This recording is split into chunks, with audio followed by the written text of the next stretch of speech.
really, really appreciate you coming here this morning, getting up bright and early to get an idea of what the candidates' positions are and understand a little bit about some of the ballot propositions. We're calling this the Open Mic Candidate and Ballot Proposition Breakfast. And I want to start off by thanking the event spot for this fabulous location and breakfast by the Back Burner, which we thoroughly appreciate. Wasn't that a fantastic breakfast? I'm Allison Flannery. I am a volunteer with the Prescott Valley Chamber of Commerce, work on the quarterly breakfasts. Luckily, with Marnie, it is a joy to work on these breakfasts, and she and the staff at the Chamber put a lot of effort into it, so I think they deserve a round of applause. I'm going to ask you all to turn off your cell phones if you have them on. I always forget it myself, so I appreciate the reminder. And just give you a rough idea, we are going to be obviously having candidates speak. Each candidate will get 5 minutes, and we will have 5-minute speeches from a couple of propositions at the end too. We contacted all the candidates via email, via regular snail mail, and we have 11 or 12 that are going to speak today. And the same with propositions. We did look into trying to get pro and con. We do not have pro and con. I do apologize for that, but we did our best to connect with those entities that could give both sides. So our presentation today still will be informative, and I really encourage you, whether it be candidates, whether it be ballot propositions, that you do take the ballot informational packet that comes in the mail and take a look at it before the election. I went in to try to figure out what propositions there were. There's a lot of information in there, a lot of opinions. Make sure you take a look at it. It will really help you make your decisions. So I'd like to start out now by inviting Marnie Ewell, the president and CEO of the Prescott Valley Chamber of Commerce. Good morning, everyone. How are you today? Is it not just a beautiful, beautiful morning to be here to hear our candidates running for our elected offices? We are so proud to be a part of bringing our business community together to meet the candidates, because we know you're the ones that go out and you vote, you make the difference in the community. So talking to them, you have an opportunity after the breakfast, if they're still available, to talk to them one-on-one. But right now, this is an event where we're going to give them 5 minutes to let you know what they're about and why you should be voting for them. So it's my pleasure to be able to host this. And I want to thank again Allison Flannery for being our mistress of ceremonies that'll take over after I finish doing a few introductions. So first of all, I want to thank and introduce my board of directors. And if you could stand, please. They're the ones that really keep this chamber engine running. And that would be our chairman, Kevin Ray, first vice chair, Rodney Jenkins, second vice chair, Robbie Houle, our scribe, Court Minor, and directors Rick Anderson, John Pottis, superintendent of Humboldt Unified School District, and Danny Sampson. So please give them a round of applause. And also, she'll get an introduction, but our ex officio board member who is passionate about what the chamber does, and that's Vice Mayor Lori Hunt. Lori. I want to thank also the investment and the involvement past board presidents still maintain with the chamber, and I want to thank Sanford Cohen, who is a past board president of the Chamber of Commerce several years back, but involved and making things happen nonetheless still. I want to thank and introduce a colleague of mine in the Chamber of Commerce world, and that's Mike Hutkins, Vice President of Public Affairs for the Greater Phoenix Chamber, who came up to join us today. So thank you, Mike. And then our elected officials, if you would please, from the town of Prescott Valley, please stand and be recognized. Thank you for participating and supporting us.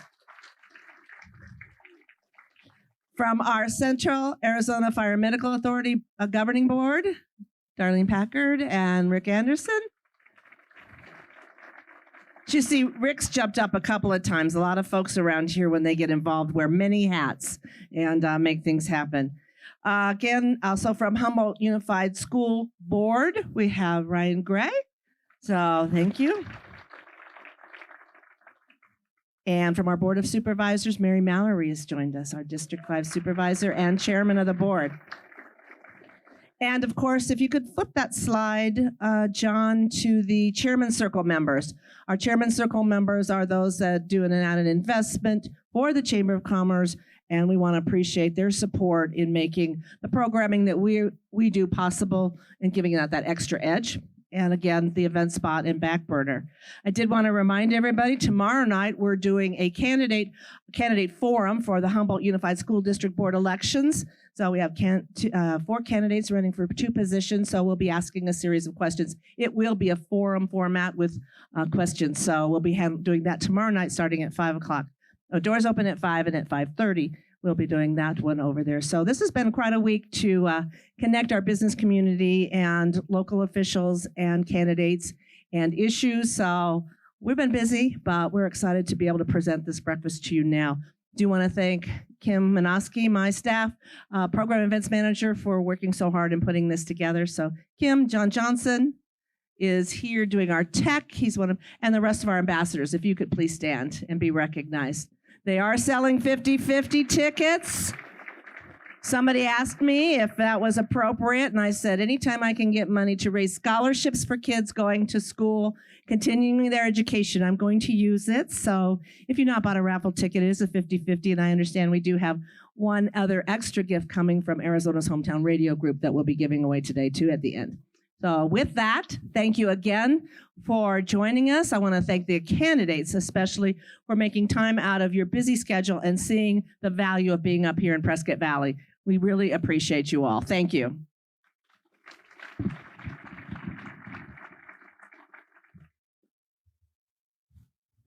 Thank you. That's Marnie Ewell, President and CEO of the Prescott Valley Chamber of Commerce.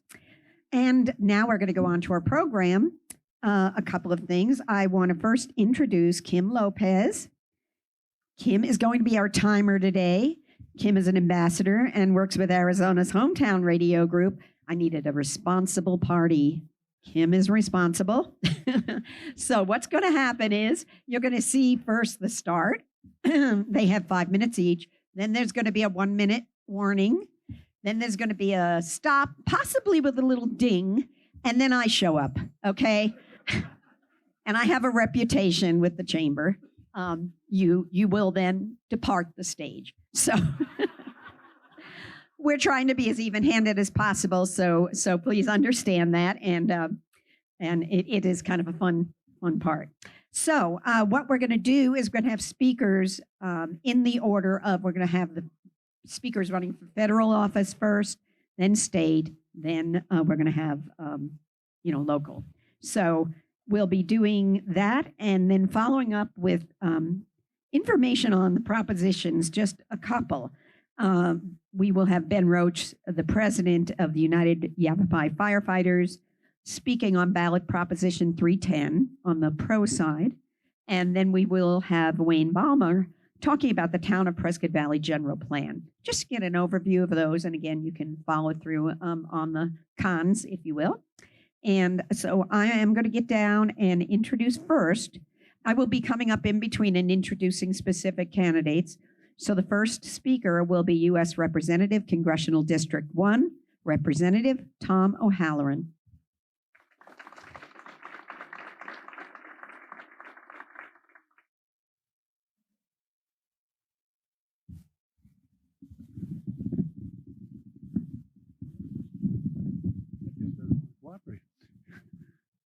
Allison means what she says, so all you other candidates, listen up. It's great to be here today. Thank you for allowing me to be and getting the invite to be here. It's always good when I see faces that I've seen before, and for those that don't know it, I represented this area in the legislature for 6 years, 2 of those years in the House and 1 in the Senate. It's good to see my former seatmate here, Ken Bennett. We hadn't seen one another for a few years. Yeah. Anyway, who am I? I live over in the village of Oak Creek.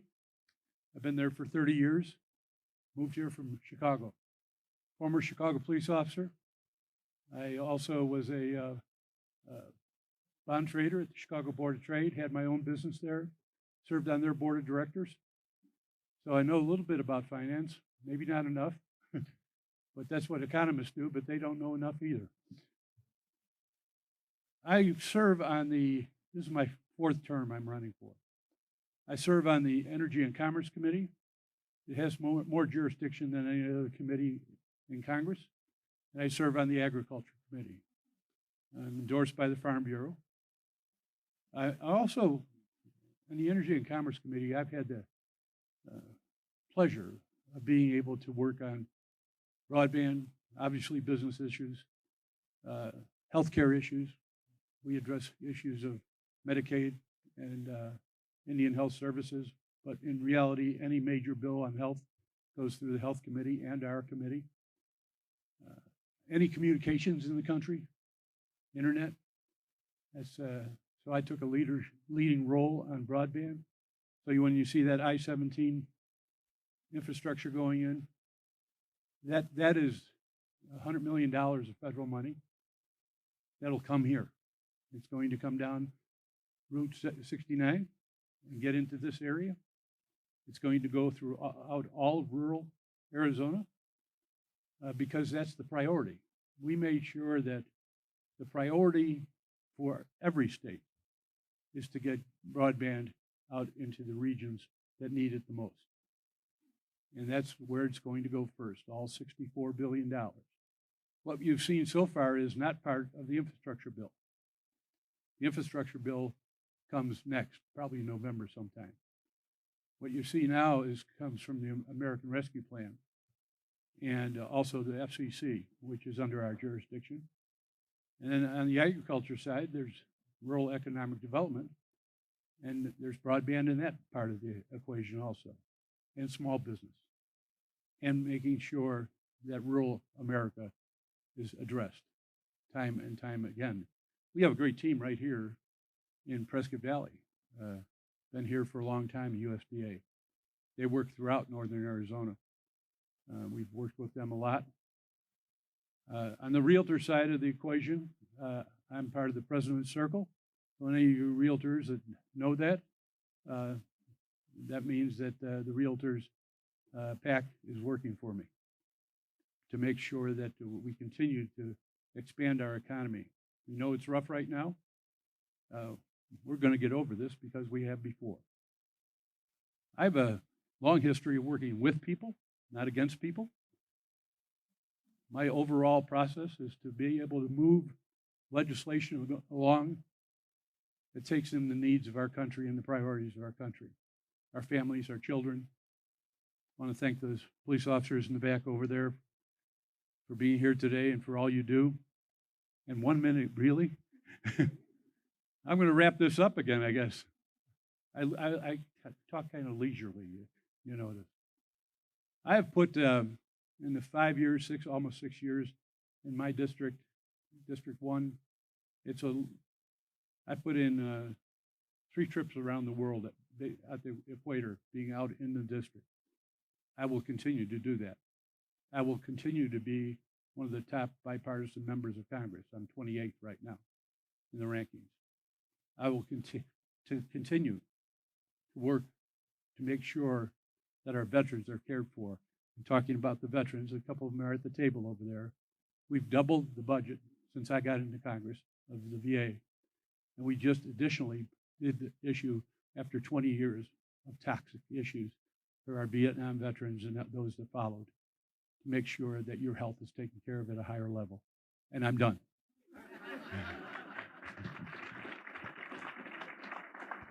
Thank you, Tom. Tom O'Halloran, U.S. Representative, Congressional District 1.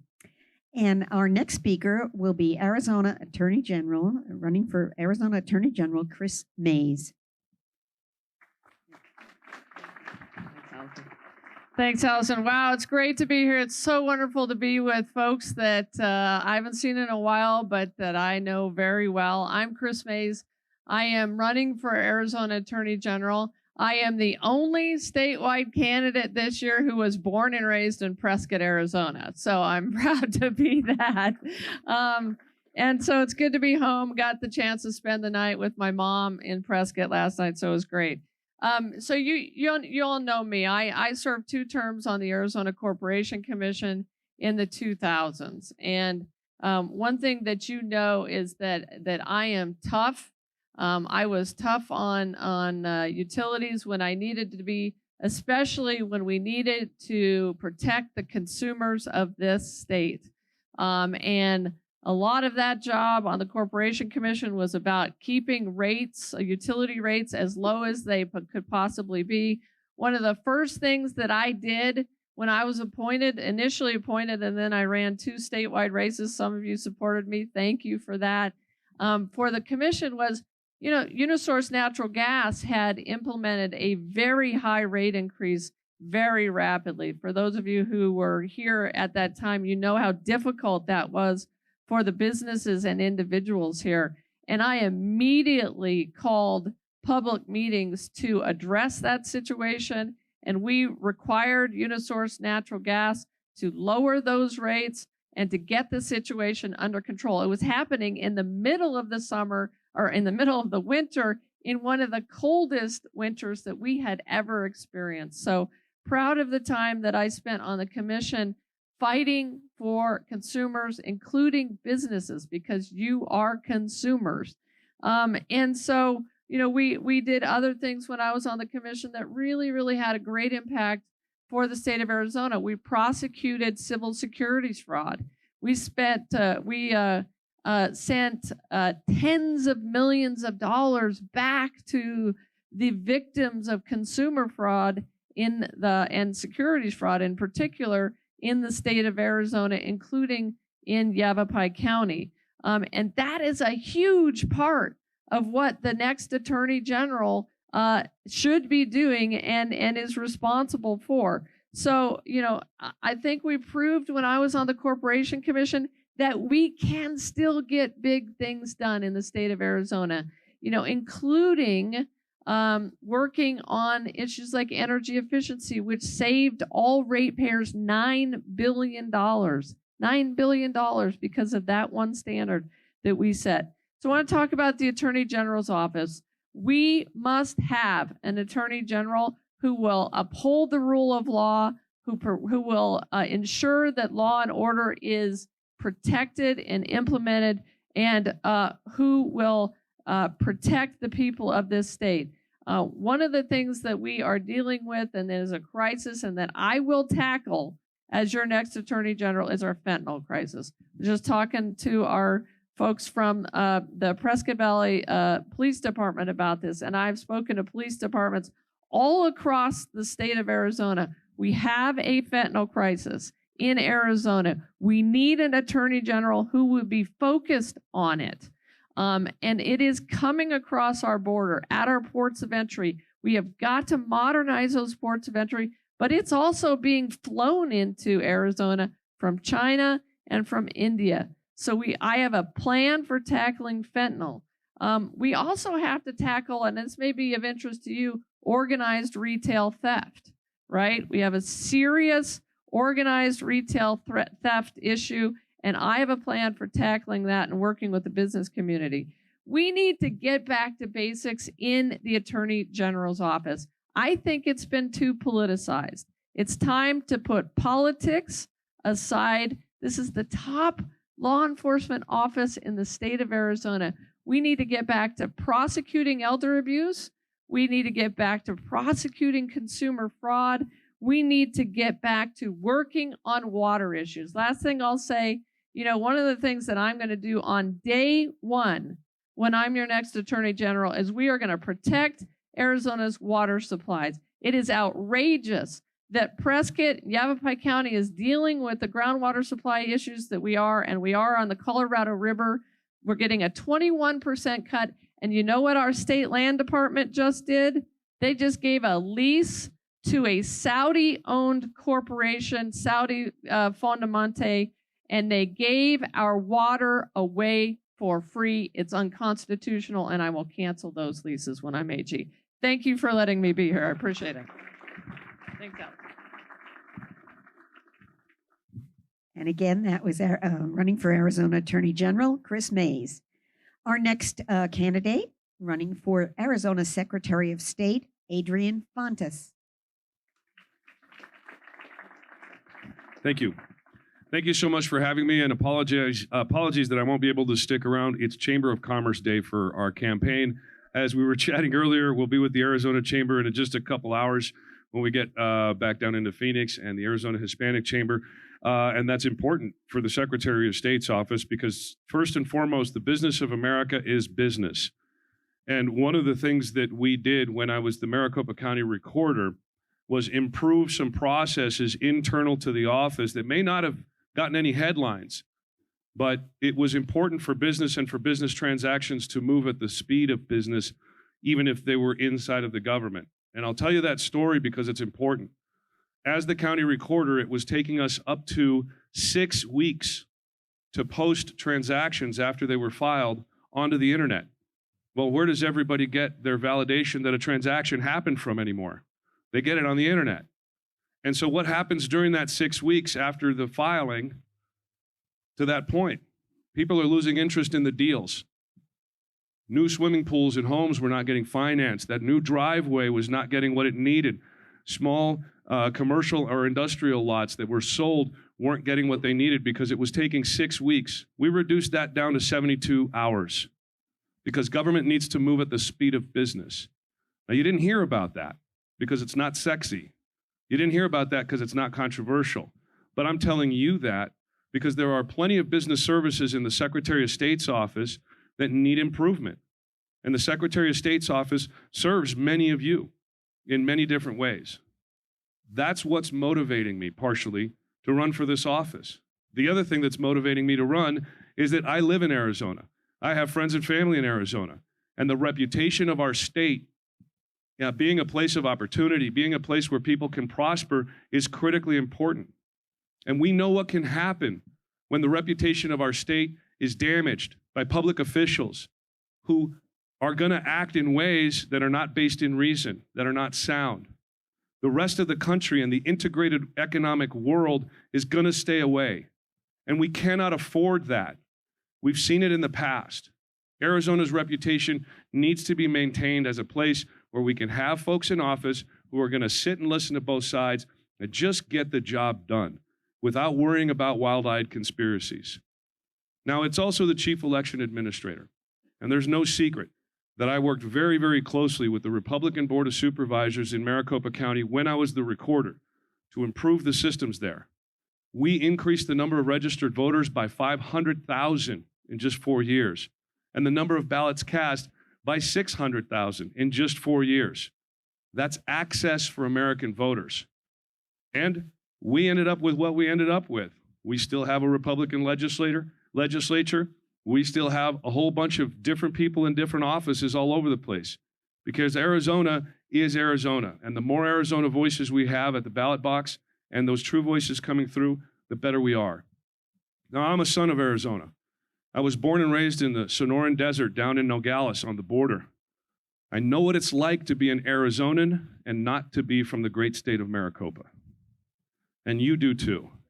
Rural Arizona means a lot to me.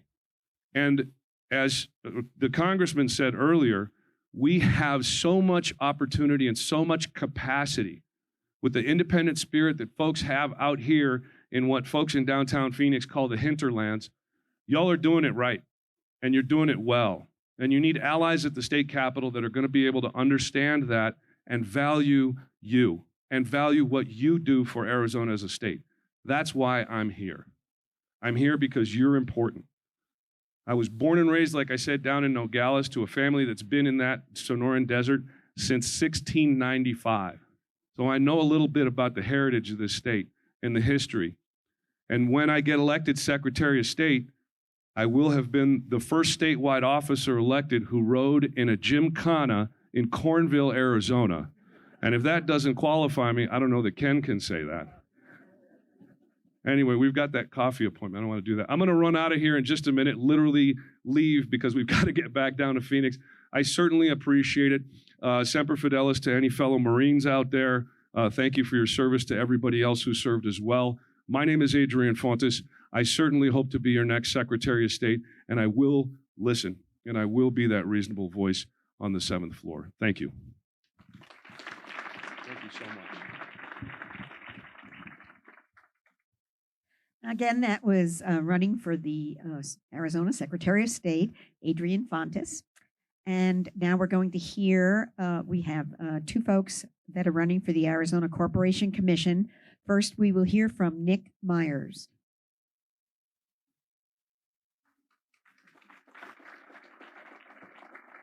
It looks like you're going to do a joint thing. Okay, still 5 minutes as a joint. Okay. Okay, we'll do them separately then. All right, well, good morning, everybody. So my name is Nick Myers. I'm one half of the Nick Myers, Kevin Thompson team for Corporation Commission. And for those of you that don't know, about 98% of what we deal with is regulating utilities in Arizona, private utilities. The other 2%, as most of you know, helping you incorporate your business, railroad and pipeline safety. We still regulate some telecommunications, things of that nature. So, but that all is kind of the 2% category. My background largely is software engineering. So about 20 years in the corporate world. Got tired of that life, got out of that and did about 10 years in small business. One of those small businesses, believe it or not, was delivering water to rural Pinal County, where I became somewhat familiar with a water utility down there. And by that, I mean, some people are already laughing. Anybody heard of Johnson Utilities? Yeah, many of you?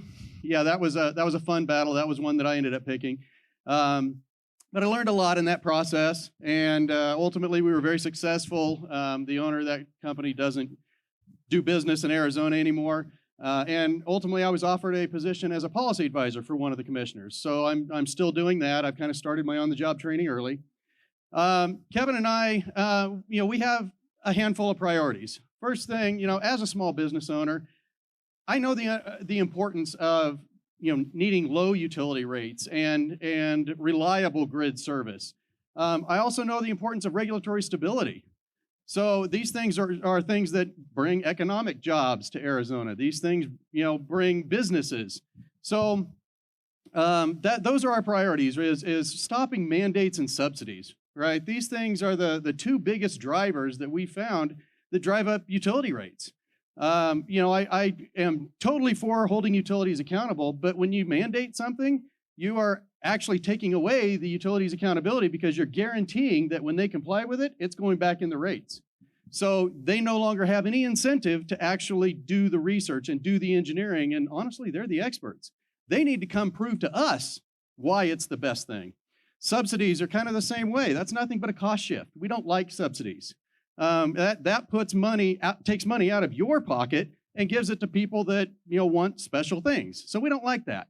Regulatory stability is absolutely horrible in Arizona right now. As a matter of fact, we're 50th in the country. We kind of flip-flop with Washington, D.C. at this point. But that regulatory stability needs to change. We need to stop changing the rules in the middle of the game. We need to start using the rulemaking process appropriately. We need to start making sure that we're supporting the utilities instead of headbutting with them. But again, we can't just let them run roughshod. We have to make sure that we are regulating them appropriately. So how do we do that? The answer is stop trying to set policy at the Corporation Commission. Move that back to the legislature where it belongs, any statewide policy. When we do that, we free up a ton of resources at the commission that allows us to start focusing on things like the integrated resource plan, so we can hold those utilities accountable up front instead of at the back end. So that's the high level topics. I'm sure Kevin will go into that a little bit more, but I'll go ahead and wrap it up and we'll pass the torch to him. Thank you. Well, first of all, thank you all for being here. My name's Kevin Thompson. I'm the other half of the Nick Myers Kevin Thompson team. So for me, my public service started early. When I was 19, I joined the United States Air Force. My first duty station was in England. From there, I deployed to Desert Shield and Desert Storm. So I spent just one day shy of 6 months in the desert. Somebody had a great sense of humor and decided that going from England to the desert was really good for me, and so they sent me to the desert again, and I ended up in Las Vegas. So I was stationed at Nellis Air Force Base, got there in August, and thought I was going to absolutely die. It was so hot. But spent another 5 years there, so 8 years total Air Force. While I was active duty, I also put myself through school, graduated with a bachelor's degree in mechanical engineering from the University of Nevada, Las Vegas. Right after I got out of the Air Force, I was offered a job by Southwest Gas, and so they transferred me and my wife, she was pregnant. She was about 8 months pregnant with my son when we moved here. And so we've been here always. It's easy for me to calculate because my son's 24, so I've been here 24 years. But it's been absolute honor to be in Arizona. I absolutely love our state. When I was at Southwest Gas, I was the lobbyist. Well, I started out in the engineering department, worked in engineering, mostly new business. When the economy turned in 2008, 2009, there was no more new business. I transitioned over to government relations and became a lobbyist. So I was the government relations between the city and the utility. And so I saw the good and the bad of government and decided that I wanted to run for city council because there was an open seat. And I was hoping that somebody with my values would step up and want to help lead our community. And but I'm a person that's not going to ask somebody else to do something I wasn't willing to do. So I stepped up, put my hat in the ring, and I won. So I'm currently a council member in Mesa as well. And so with my utility background at Southwest Gas, and then also another 8 years of rate setting and policy making for our utilities, because we have our own natural gas, electric, water, wastewater, solid waste. This Corporation Commission just seemed a natural fit for me, and I was recruited by some legislators as well as Nick to run for Corporation Commission. And so, as Nick said earlier about our platform of eliminating mandates and subsidies, and Nick and I aren't anti-renewable. We believe that you have to have a diverse portfolio of generation type. So we like natural gas. We like, for now, coal. We like nuclear. We like renewables. So we have to have a solid, diverse portfolio of energy generation if we want to maintain a reliable, resilient grid. And there's a reason why businesses are leaving California and moving to Arizona. There's a reason why people are leaving California and moving to Arizona. It's because we have a reliable grid, and it's because we have cheap electricity. And in California right now, how many people know, can you guess how much electricity there is generated using renewables? Any guesses? 65%. So 65% of the electricity generated in California is coming from renewables. You want to know why they have rolling blackouts? Do you know how many rolling blackouts events they had last year? Guess. Almost 26,000. And one event cost their economy roughly $1.6 million.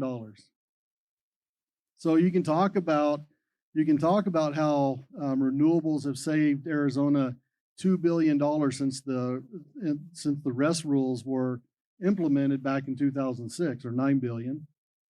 But 26,000 events at $1.6 million to the economy is $43 billion in 1 year. So there's a reason why we need to have a diverse portfolio of generation type. We can't put all of our eggs in one basket like California has or like Texas has. If we do, we're going to have rolling blackouts, and that's not going to happen on Nick and I's watch. So thank you all for being here. Really appreciate it. We have signs and palm cards. We would love for you to stick a sign in your front yard. Talk to your neighbors, talk to your friends, talk to your family. Tell them vote Nick Myers and Kevin Thompson. Thank you.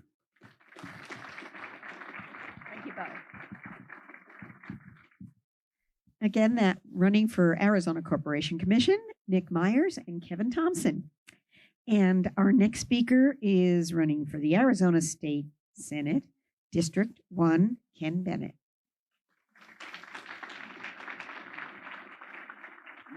I need that. Thank you. Hi, Ken Bennett. I'm running for the state Senate. Bennett for Senate. You've seen the signs around. I'm a native Arizonan. I was born in Tucson when my folks were going to the University of Arizona. I would break their hearts and become a Sun Devil. But we moved back to Prescott when I was 3 years old. My mother was born here in Prescott. Grandma and Grandpa's phone number was 49. So our family's been in the Prescott area for quite a while. First and foremost, I'm a husband and a father and a grandfather, Papa, as they call me. My wife and I just celebrated 40 years of marriage. We have 3 grown children. They are my heroes. Our oldest son is a high school principal and teacher.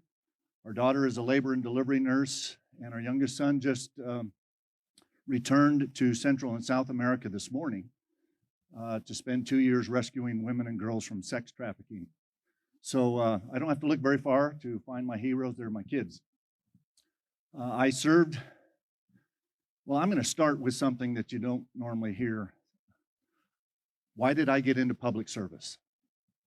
And it's the Vietnamese's fault. And my running mates are Selena Bliss for the House and Quang Nguyen, who could not be here today, but I wanted to mention Quang because in 1975, when I was a 16-year-old boy and South Vietnam fell to the communists, for some reason, Roy and Donna Bennett, my parents, decided that the Bennett family should try to help with these refugees. And so we sponsored a Vietnamese family. And I can remember the Luong family coming to live with us in the late summer of '75. Teeny little guy, Ting Luong, his wife knew him, baby daughter Ziem in her arms, and his younger brother, Bin, who was about my age. And we decided in the fall of '75 to help them become Americans, we needed to take them to a Prescott High School football game.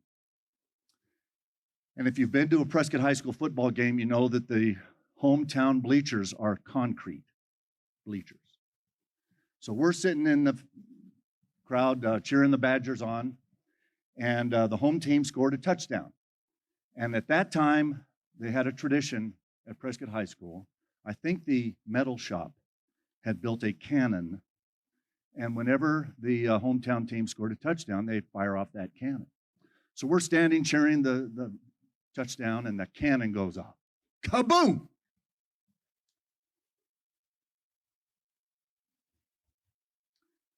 And the Luong family went face down on the concrete steps.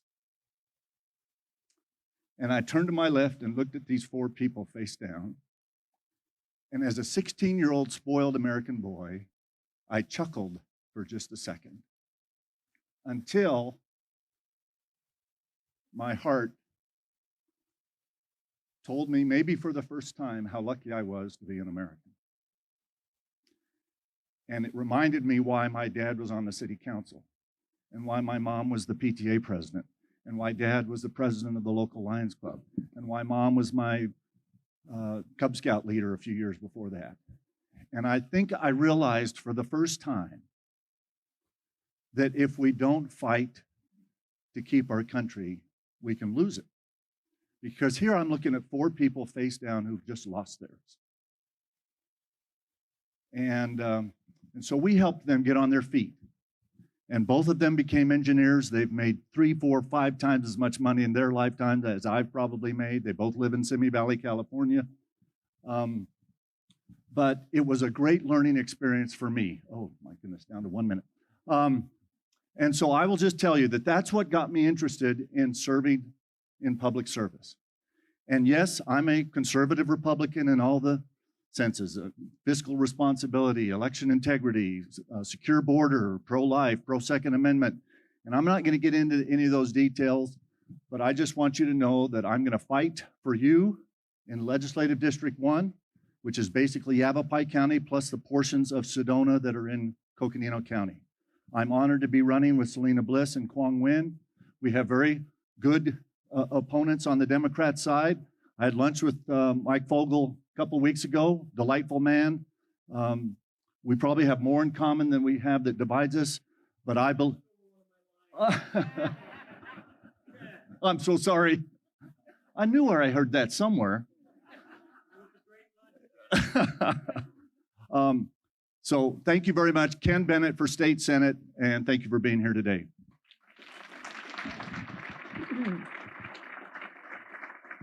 That was Ken Bennett running for Arizona State Senate, District 1. And now we're going to have, I'm going to tell you all four, but I'm going to come up and introduce them in between. We're going to have four people that are running for the Arizona State Representative, District 1. Yeah, okay. Okay, had that on the here. Okay, that's okay. Anyway, in order, thank you. We have Selena Bliss, Mike Fogle, Kathy Ransom, and Neil Sinclair.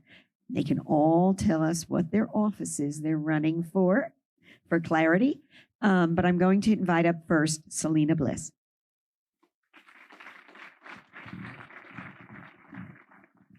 Thank you, Allison. Thank you, Prescott Valley Chamber. It's great to be here. And what an opportunity to get to know your candidates, both local and statewide. You know, the Arizona State House, we're considered kind of down ballot when you get toward the end of all the speaking lists and people are starting to nod their eyes. It's like, oh yeah, let's have Selena Bliss come lead them off for the state candidacies. You know, as a member of both the Prescott and Prescott Valley Chambers of Commerce, I love the saying, shop local. And that's when you get candidates such as myself. I've lived here 52 years. I have the home court advantage of all the candidates that are currently running for state house. So in 1971, I was 8 years old when we came down this highway. We didn't know better. We came over Jerome because it looked like the closest route. Point being is, back then Prescott Valley was 5 buildings, and one was a bar, so I couldn't go in there. But the point was I was old enough to appreciate our communities. And at that time, all of this was street cuts with square street cuts with corner signs. And Paulden was predicted at that time to be the next Sun City of Northern Arizona. Well, we saw how that turned out. So the point is, the leadership making decisions now are the changes you're going to see in the future. So let's look back at that leadership and give them credit for the job well done, because of where we are now in our communities. Those decisions were made by those that came before us. So I'm very happy to say I was raised here as a kiddo. I've worked my full career as a nurse for 36 years at Yavapai Regional Medical Center, both campuses. And then I taught the last 26 years at the same time at Yavapai College. And here's my Yavapai College buddies. So glad to see you guys here. And now I'm newly retired to focus on running for office. So when you look at candidates and you get to know them on a personal level, look at that level of commitment to their community. And for me, actions speak louder than words. So look at volunteerism. What do they do on their spare time? For me, I wanted to roll my time and talent into the Yavapai County Sheriff's Office search and rescue. I'm on the backcountry unit for the last 8 years. We make sure that people on their worst day have a chance to be rescued and brought back to their families, and I'm glad to be part of that. I'm also active with the Yavapai County Education Foundation. To me, it's very important to support all schools, public, charter, private. I'm a beneficiary of all of those. So I want to see every school in Yavapai County supported. So through that, we have our Teacher of the Year recognitions and our classroom mini grants. I'm also active on the county level with the Industrial Development Authority. I would encourage everyone, and I know this group, you guys are already leaders, you're active. I would encourage everyone to volunteer on a board or commission at their local level, at the state level or county level, and that's a good example. I'm also immediate past president of the Arizona Nurses Association. I feel strongly that we have to join our professional associations and advocate for, in my case, better patient outcomes. And as a result of that, we were able to work on programs with our state legislature on transition to practice. So I'm very glad to be part of that. You guys know me from the college as past president of the Faculty Association. When there's a chance to lead, I'm stepping up. And I'm very glad to be part of this group. We were part of the period where we created the Pathways program to channel our students into their program of study, to get them, first of all, retained, but faster to their point of graduation and employment. So very glad to be part of that. I'm very engaged with both sides of the county. I think that's very important. Historically, Yavapai County Legislative District 1 has been seen as this divide by the east and west through the Mingus Mountain Range. Well, because I worked for Yavapai College and I worked on both sides and I've gone to clinicals with our students on both sides, I have a very good grasp of understanding the economics and the communities on both sides. 1 minute. All right. You're going to want to look for candidates that truly, truly care about their district. My grandfather served in the South Dakota State House for 17 years. He chaired appropriations for most of that, and I understood growing up as a kiddo what it was to serve. So I'm very proud to follow his footsteps. Look for an advocate as a nurse. That's what I do naturally. And I want to give credit to you guys, the community leaders. In my view, you guys are the experts on what needs to be done in the district. I look at what the legislators do. They're the facilitators. So we need you to give us the good ideas of what's needed in our communities and our state. So we have our palm cards back there. The idea now is to get out the word. You've met some of the candidates, get to know, help your friends and family understand who their choices are. For me, I'm Selena Bliss, running for House, so that's easy to remember. Put Bliss in the House. Kwong Win is our current representative. There's 2 open positions. He's down at the Capitol fighting for us now, so please take out the palm cards, get out the word, and get out the vote. Thank you. Yes, it's fast. Okay, that was Selena Bliss running for Arizona State Representative, District 1. Our next speaker is running for Arizona State Senate, I guess. It would be Mike Fogle. Thank you. Good morning, everybody. It's great that the Chamber of Commerce has given us this opportunity to engage civically because that's what's important for a functioning democracy. And Ken, I want to announce right from the start that we are civically engaged, Ken Bennett and I, in a debate that I would like to announce will be this Thursday in the Clark Hale campus of Yavapai College at 6 p.m. That'll be the first debate. And then October 11th, Wednesday, October 11th, at 6 p.m., Yavapai College, Prescott campus. And I really look forward to that opportunity to engage. My name is Mike Fogle. I'm running for Arizona Senate. I'm a citizen candidate. I have lived in Chino Valley for almost 30 years, where my wife of 42 years and I have raised 3 sons. I'm a retired educator, having served as a nationally recognized teacher, an award-winning basketball coach, and a results-oriented assistant principal and principal. I currently serve as a governor on the Chino Valley Unified School Board, and I am also a small business owner. I have spent a career building a reputation of a bridge builder, and I have come to believe in this campaign more than any other time in my life that we have more in common than divides us. Thanks for stealing that, Ken. I want to take a moment to shout out and recognize Mayor Palguta, who recently defended our freedoms from the dark voices that would like to ban books from our public libraries. In my opinion, this is a great representation of what leadership ought to be in these trying times, and I would like to repeat the words, his words, that he made just recently. I may not agree with every topic book that we have at the Prescott Valley Library, but I respect that we live in a free society that allows all books. Remember, just because one person thinks something is offensive does not make it universally offensive to all. We have more in common than divides us. I'm also particularly concerned about the state of our state. We are facing an uncertain and dangerous future when extremism characterized by election deniers and the normalization of political violence has entered Arizona's political arena. That our own Leslie Hoffman was forced out of her position through intimidation, which is a form of political violence, from our county election director is disgraceful. Candidates who cannot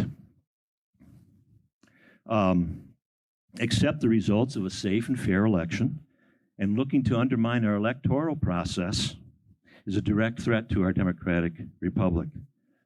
I'm calling on all reasonable and moderate folks of all political affiliations to resist what could end up to be a disaster for our republic, and to avoid the extremism and the chaos that would result if these candidates win in November. America's exhausted majority is tired of this nonsense. As much as we are faced with this crisis in leadership, our public schools, which ought to be no surprise, is of great importance to me.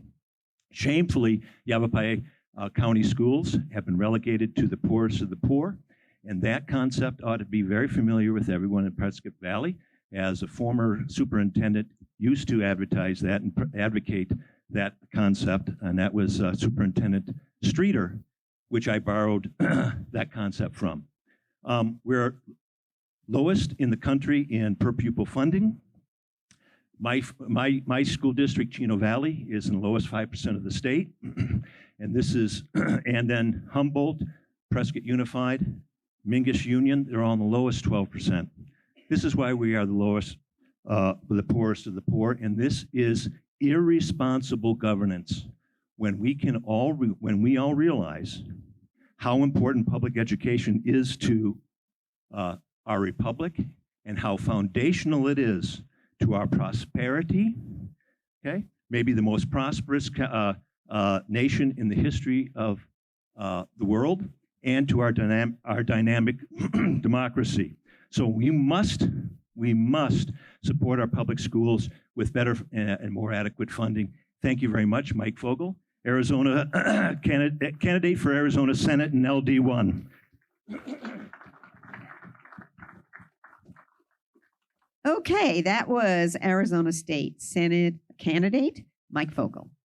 And now our next speaker is Arizona State Representative candidate for District 1, Kathy Ransom.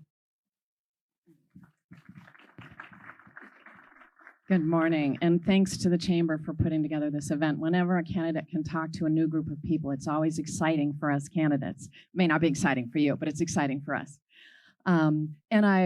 Mike and Ken's debate that is coming up, we're really excited about, and the House candidates were hoping to have a debate. The Red Rock News invited all 4 House candidates for a debate, and Selena committed, Neil and I committed, and my understanding is that Kwong Win lives here in Prescott Valley. So if you guys see your neighbor, tell him to commit to the date for the House candidates debate. It will be in the Verde Valley, so you all are going to have to come and see us there. But we're really looking forward to that, and we would love to give you the opportunity to compare and contrast your candidates for the State House. My name is Kathy Ransom, and I am a citizen candidate for the Arizona State House for Legislative District 1. I have been a court-appointed special advocate for children in the foster care system. I worked as a legal advocate for victims of domestic violence, and now I'm a citizen candidate. Protecting democracy and serving the common good are in my blood. My father was a diesel submariner who loved going to sea, and he considered his job part of his service to our country. My mother was a Navy wife, which may be the toughest job in the Navy, and she retired from a job as an education program director for the Catholic Church at the age of 73. My parents never made a big deal about service. They just asked, how can I help? And then brought the kids along. Like most Navy families, we were on the move. So by the time I was 10, I had visited 42 of the lower 48 states. I chose Cottonwood 2 decades ago, and I felt like I had finally found my hometown. And I raised a daughter here, so I know how hard it is for moms in this state. I figure if Arizona worked for moms, it would work for everybody. What do moms need? Moms need good jobs that pay a living wage. Moms need the opportunity to be able to run with their small business ideas. Moms need to know that their kids are getting a great education so that they can rest assured their children can grow up here and find good jobs right here in Yavapai County. Moms need the state to work for them, not against them. Moms need to sleep at night, right? And I think if moms can sleep, everybody sleeps better. I'm running to shift the tone and focus of our state legislature because moms are not being served by the current policy positions of our representatives. I'm running as a clean elections candidate with Mike and Neil because too much money is spent on campaigns and donors have too much voice in decisions made at our legislature. We want to work for the people, all of the people. So we are running as clean elections candidates. If you wanted to give us money today, we couldn't take it because we're done fundraising as clean elections candidates. If you wanted to give us money a couple months ago, it would have been a maximum of $180.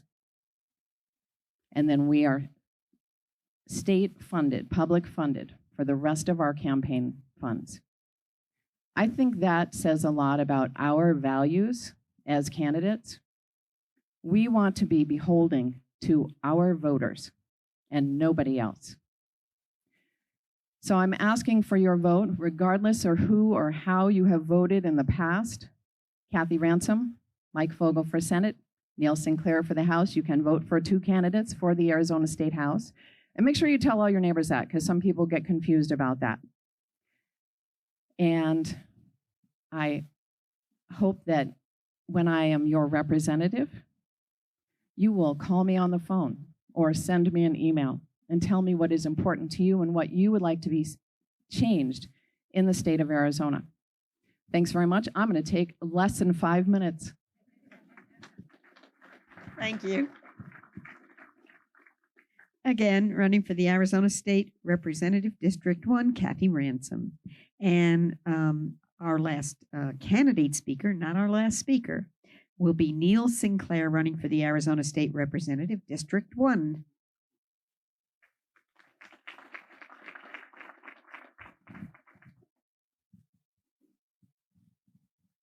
Good morning. Good morning, and thank you all for being here and for the invitation. So I should tell you a little bit about myself. I was born in a log cabin that I built with my bare hands.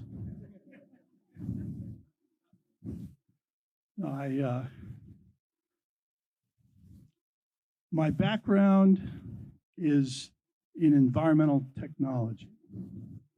It's really because I grew up in a big city, lots of cars and smog, and I discovered nature in the mountains and changed my life. And so I went back to school and I got a degree in environmental studies. This is not basket weaving. This is physics, math, chemistry, engineering. And for a career, I have been a consumer advocate. I've had a water license to operate treatment plants. I've been elected as the chairman of a water district. I went on to start an electric car company and then got into photovoltaic power. And so it's not just a career, it is a set of values. And I feel very strongly about this set of values. We look at where we are with climate change. Well, if you're in Kentucky, it's a pretty bad situation. Or if you are in Canada right now, or the Yangtze River, or the Colorado River. We're in a long drought. We have very serious problems statewide. And so why am I running for the State House? You heard from Kathy that we are running as clean election candidates. There are really only a couple of states that have this system, Maine and Arizona, where you can actually run without taking private money. And so that's what we are doing. We are precluded from taking money from unions, corporations, businesses, political parties, or PACs. So this gives you an idea of to whom we are beholden. We are beholden to the state of Arizona and its citizens. And I think our values reflect that.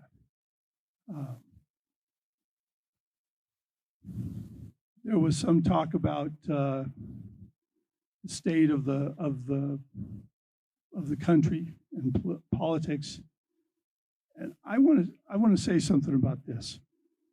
Right now, if you look around the world, what's happening? Italy just had an election and elected a neo-fascist, overtly speaks fondly of Mussolini. Jair Bolsonaro in Brazil. We hope that that makes it to an election. There is a rise in Hungary. Around the world, we're seeing a rise of fascist governments. And so my father enlisted in World War II, and he fought in the Nazis in France and Germany and Belgium. And when I think about what he would say, he used to quote, he would tell me, I do not agree with what that man says, but I will defend to the death his right to say it. That is America. It is not the polarization and the criminal activity that has gone on that's been anti-American.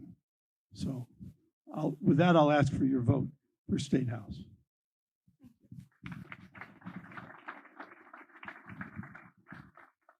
Okay, and that was running for Arizona State Representative, District 1, Neil Sinclair. I really respect anyone that is going to step forward and try to run for an office, and I'd like a round of applause for these candidates. And I thank you. And now we have two speakers coming up, really interesting topics. The first one is going to be on Ballot Proposition 310. I will let Ben Roche, President of the United Yavapai Firefighters, explain the proposition and the pro side. Hello, good morning. Thank you for having me here. I'm going to do something a little bit different, having to follow all these great speakers here talking about themselves and their candidacy. My subject's a little bit tougher to talk about, and it is a little bit more bland. So here is a nice bright sign to attract your attention as I speak. I'm Ben Roche. No offense on the name. Used to be mispronounced all the time. There's an accent mark that never gets brought into the type. So firefighters are behind this, and what we are messaging is our fire districts are in a crisis throughout the state. The funding mechanism for our fire districts is broken.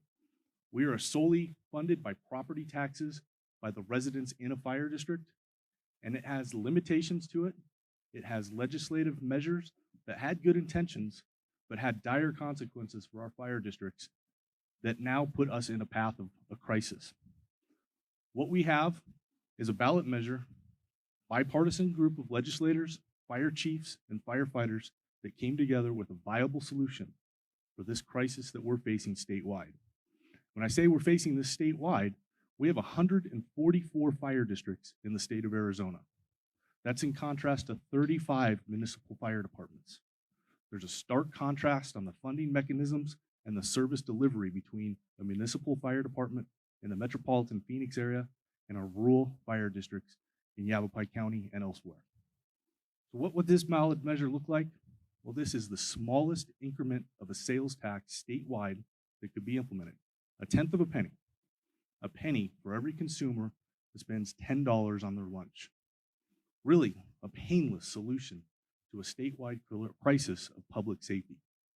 We talk about the public safety at jeopardy. We have all of our major interstates and highways that our fire districts are covering.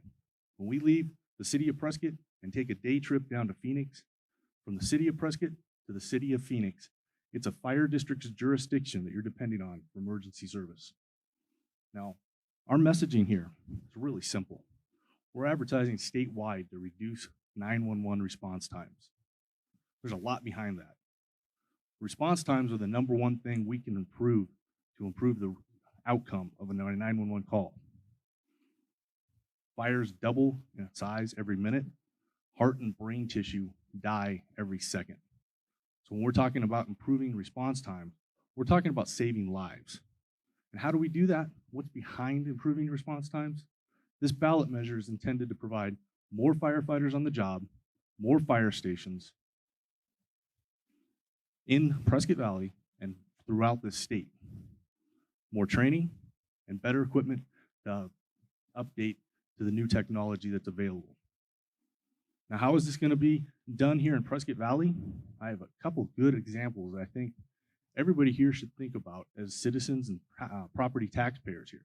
Our fire district here in Prescott Valley is funded by our property taxes, yet we deliver services to everybody that visits and comes to Prescott Valley. Great example is just a couple weeks ago, we had the outdoor festival there at the Toyota Center. Thousands of people there. Thousands of tax dollars spent in the town providing additional revenue here. Lots of expenses that the town had to incur to provide and host this, as well as our fire district. We're stewards of this town. We provided extra coverage, overtime, and equipment to ensure there were safety protocols there. We received no funding for that. That's all on our primary funding source of property taxes. What this tax will do is provide a diverse revenue source for all the fire districts throughout the state. It's going to be proportionally to all 144. It'll be capped for the larger fire districts, and money will be pushed down to the smaller fire districts where the money is most needed. So we have a Facebook page, we have a website, we have palm cards, we have yard signs. Please go around to your friends, your neighbors, talk to them, have them get educated on this ballot measure, the safety that it will provide for our state, and help vote yes on Proposition 310.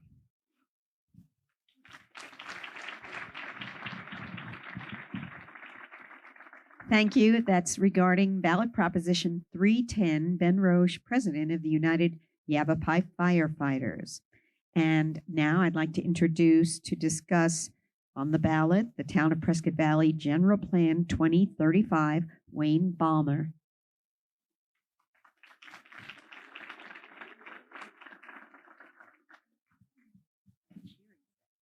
Thank you. I'm going to put this on the stand because I like to use my hands, and I have some examples for you this morning. But thank you for having me. My name is Wayne Ballmer. I'm a planning consultant that the town has asked to help them update their general plan to the new 2035, which is on the ballot for the fall as Proposition 456. Easy to remember, 456. This is the current Prescott Valley general plan.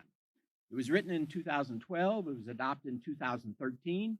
See, it's pretty thick. It has lots of words, you know, lots of paper, not a lot of graphics, and a lot of information that was great in 2012, but the town has either already finished it or it didn't have the vision for the future that the town currently sees. This is the draft 2035 plan, a little thinner. It's got more pictures, more graphics, less words. The first one was designed more like a textbook. Here's what's going on in town. Here's the history. Here's what you want to know about the community, but doesn't have a lot of vision. This one's designed more like a magazine. What is it we have? Short, easy to understand, and more vision. Where do we want to go? What do we want to do in 2035, 2045, 2055? It's a longer term vision.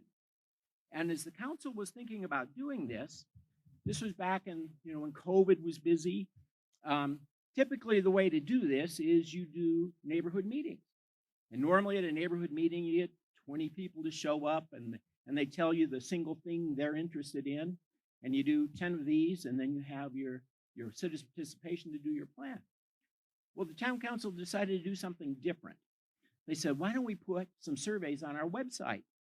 So we developed 2 surveys. One was called 20 Questions, and it actually was 20 questions you could rate the town on. Do you like this or this or this, or you don't like this or this? And the other was called the Top 5, which is what are the top 5 things you like about Prescott Valley? What are the top 5 things you would like to change? And did anybody take those surveys? Anybody remember? Great. We had 956 people respond to those surveys. Almost 1,000 people out of a city of 47,000 people. You know, that's about the same as 50 neighborhood meetings if you could get people to come to all those meetings, because on the surveys, you could only do it once. So we knew we had broad representation of what was going on in the community that the community would like. So we went through, and these were some of the top things that the people who responded to the survey said. First, they wanted to maintain the friendly town and country character of the community as it grew. Revitalize the older commercial and residential areas. Promote economic development and job creation. Expand the Parks and Recreation program and upgrade the trail system for parks and hiking to have a real system in the town. Develop a sustainable water supply. We heard that this morning. And encourage water conservation. And then last but not least was maintain, upgrade, and expand your street system. I think everybody would agree with those as being pretty good ideas that we got from our residents. And the council said we need to use those. And the other things that we've heard and that what we as a council want to include, which is more information on public safety, more information on education, more information on where we plan to put things in the future, the new street system, the new utility system, those things that really are going to affect the community, and the land that you have left to develop, how can it be used for the best advantage of the town and to get the goals that you would like to have? So I'd mentioned that that plan was done in 2013, and I think most of us would agree the town's changed a bit since 2013. And during that time, I think if you think back, you'd say, boy, there's some things happened since 2013 I really like that made Prescott Valley a better place to live. You might also think, well, there's some things that didn't get done since 2013 that I think need to be done in order to make it a better place to live. And the council took that and said to me as the plan consultant, we want you to take those survey results. We have ideas of our own as the Planning Commission and the Town Council. The staff has some good ideas, and look around to see what are some of the best practices in the Southwest that we might be able to do, and combine that all into a new plan. Take some parts from the old plan that still work, but put together a new plan that is truly Prescott Valley. And that's what we've done. We've put it together. Congratulations to the council on this vision of doing it. It's on the ballot for the fall. Really 2 reasons. One is the state requires everybody to update their general plan every 10 years. But the second is the council wants feedback. Do you agree with them on what their vision for the future is? So this is on the town's website. You can go Prescott Valley General Plan 2035. You can take a look at it, download it, see what you think. But I'd encourage everybody to look at it, and I really think it's a great plan, and I hope the Chamber of Commerce can get behind approval of Proposition 456 on the ballot in November. Thank you for your time.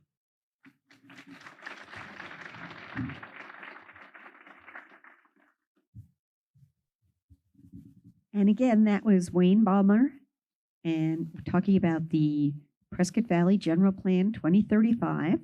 And, again, it's so wonderful to have these topics discussed. We wish we could go on all day. There were a couple of candidates we wish could have made it, could not make it, and that is running for the U.S. Senate, Mark Kelly and Blake Masters. But they will have a debate on KQ&A, 11:30 a.m., October 6th at 6 p.m. Again, that's on KQ&A, 11:30 a.m., October 6th at 6 p.m., and it'll be a great opportunity to hear from them. And again, you'll want to go to your ballot pamphlet that comes in and your for further information on all of these candidates. Really want to thank Kim Lopez. He's been an excellent timer. Really appreciate her stepping up to the plate for that. And let's give her, she really did good. Never missed a beat. Okay. And I want to thank Marnie, Ewell, and the chamber staff and the ambassadors for what they have done here today. And in a moment, we're going to have the drawing from the ambassadors. If they can start to get it together, I'd like to say a few more words first. Mark and Ryan with Prescott Valley TV 1056, we really, really appreciate your coverage of this coming so early in the morning. We do appreciate it. We want to thank Heidi Doms Foster for the photography. And thank the Back Burner Restaurant and the event spot for the delicious breakfast and the wonderful facility. And I want to thank all of you for coming. It does my heart good to see people that want to learn about the community, want to learn about the candidates, make informed. This is what, when Marnie and I are planning the breakfast, we talk about all the time, is how important it is that we have the business people who have so little time on their hands want to take this opportunity to, understand the candidates, understand the propositions. Kudos to you all.